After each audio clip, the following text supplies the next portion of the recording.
The painting you're looking at was created by British artist Edmund Blair Leighton, a renowned figure in the Romantic and Pre-Raphaelite art movements, painted in the late 19th century. This work captures a tender yet tension-filled moment from one of the greatest tragic romances in medieval literature, the story of Tristan and Isolde. In this scene, we see Isolde seated in her radiant pink and gold gown, her posture relaxed yet graceful.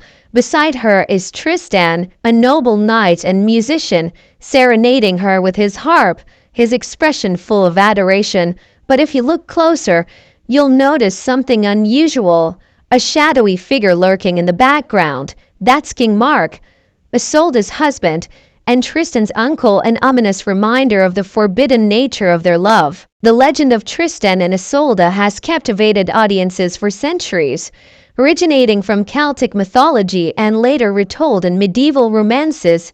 The story follows Tristan, a loyal knight of King Mark, who is tasked with bringing Princess Isolde from Ireland to Cornwall to marry the king.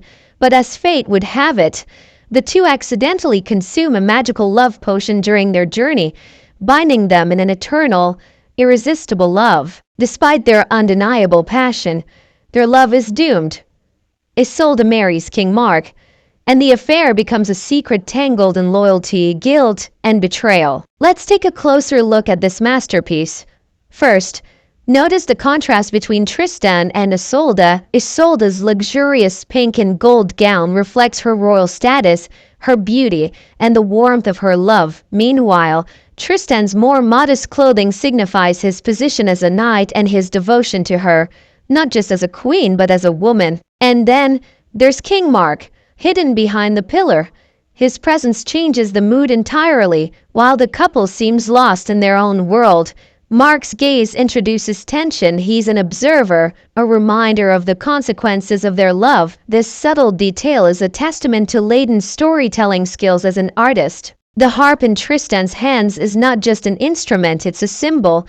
In medieval times, music was often seen as a form of courtly love, a way for knights to express devotion. Similarly, the tapestry behind Isolde, featuring an angel, might represent purity and divine love, but here, it contrasts with the earthly and forbidden love between Tristan and Isolde. Now, let's talk about the setting. The twisted columns and carved stone bench reflect a medieval courtly environment, symbolizing strength and tradition, but notice the trees and soft light filtering through them. This natural, almost idyllic backdrop reflects the harmony of their love, even if it's fleeting. Leighton's use of light and shadow, or chiaroscuro, is especially striking. Isolde and Tristan are bathed in warm light, drawing our attention to their connection. Meanwhile, King Mark remains in shadow, symbolizing the darkness of jealousy and the inevitable tragedy that will follow. Leighton was part of the Romantic and Pre-Raphaelite movements,